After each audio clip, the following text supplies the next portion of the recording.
Welcome to Content Analysis. Today, we're exploring a powerful idea from Psychology Today based on an article by psychologist Mark Travers titled "One Skill That Makes or Breaks: Relationship Resilience." This insight was published on February 10th, 2026. And it challenges everything we thought we knew about what makes love last. The article argues that what truly determines whether love survives isn't just passion or compatibility, but a much deeper emotional skill: the ability to metabolize rupture before rushing to repair. Many people assume that when relationships fall apart, it's because the love simply faded. But Travers' article suggests that in most cases, love is still very much present. The real issue is how couples handle moments of emotional disconnection. A rupture can be something dramatic, like a heated argument, but more often, it's subtle. It could be a dismissive tone, a forgotten message, or your partner being emotionally unavailable during a stressful day. These are the small misunderstandings that hit harder than intended. Imagine this in your daily life. You come home excited to share something important, but your partner barely looks up from their phone. It might seem like a small thing, but that moment can create a tiny fracture in your connection. These small fractures, over time, can weaken the entire foundation of a relationship. So, what does it mean to metabolize rupture? It means staying with that feeling of discomfort long enough to actually process it, instead of immediately trying to smooth things over. It involves remaining emotionally present without escalating into anger or collapsing into withdrawal. For example, instead of shouting back when you feel hurt or shutting down completely and giving the silent treatment, you stay engaged and communicate your feelings calmly. This is incredibly difficult because our natural instinct is self-protection. Either we attack or we retreat. But building true emotional maturity in a relationship requires holding that tension.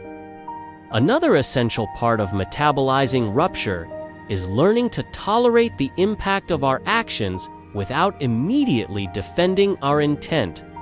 Think about it. When someone says, "That hurt me," what's often our first response? "That's not what I meant." While your intention absolutely matters, the impact of your actions matters just as much. It's like accidentally stepping on someone's foot. Even if it was unintentional, their pain is real. Arguing about your intention doesn't make their foot hurt any less. In relationships, acknowledging the impact your actions had on your partner builds trust far more effectively than trying to defend your innocence. It shows you care about their feelings more than you care about being right. The third crucial element is delaying closure until a genuine understanding emerges. Many couples rush to say things like "it's fine" or "let us just forget it," simply to reduce the tension in the room. But according to the article, this kind of quick repair can be a disguise for emotional avoidance. A 2019 study published in the journal Clinical Psychologists found that people who are sensitive to relational threat really struggle with uncertainty. Not knowing where they stand with their partner feels dangerous, so they seek immediate reassurance to feel safe again. In everyday life, this is like wanting to quickly patch a crack in a wall without checking the foundation underneath. The surface might look smooth again, but the underlying structure remains unstable and weak. The article also explains that sometimes We rush to repair because the rupture has triggered a sense of shame. Sitting with the idea that you hurt someone you love can feel deeply uncomfortable. In those moments, a quick apology might be less about true empathy for your partner and more about escaping your own self-criticism. But true, lasting repair requires tolerating that discomfort long enough to understand what actually happened from both perspectives. There's also a physiological reason why rushing to repair doesn't work. Research from a 2020 study published in the Journal of Family Psychology talks about something called emotional flooding. This is when both partners become so overwhelmed by emotion that their ability to think logically and resolve conflict effectively shuts down.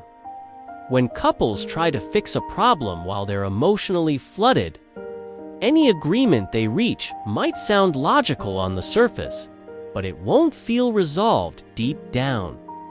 We've all experienced this agreeing to something during a stressful moment just to end the fight, only to feel unsettled and resentful about it later.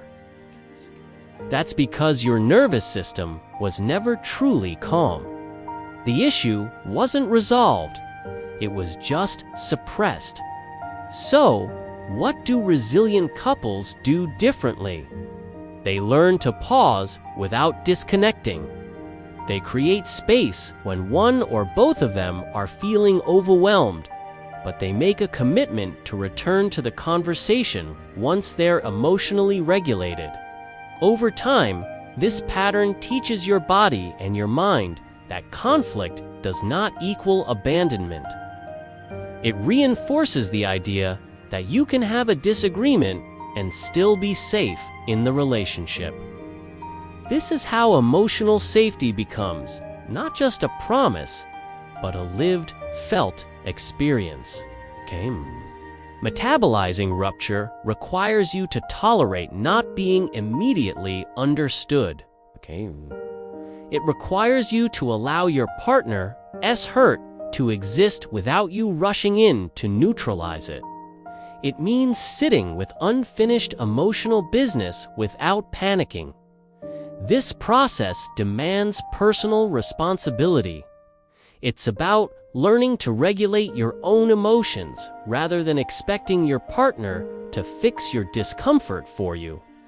Remember, repair isn't about making bad feelings disappear as quickly as possible.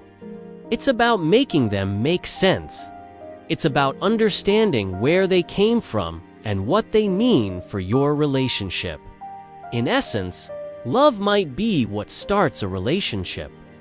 But this deeper emotional skill is what determines whether it matures and thrives, or quietly collapses under the weight of unresolved tension.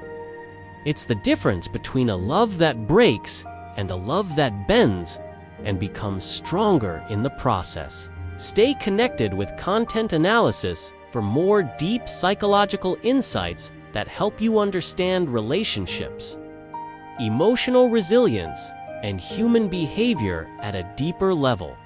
Thanks for watching.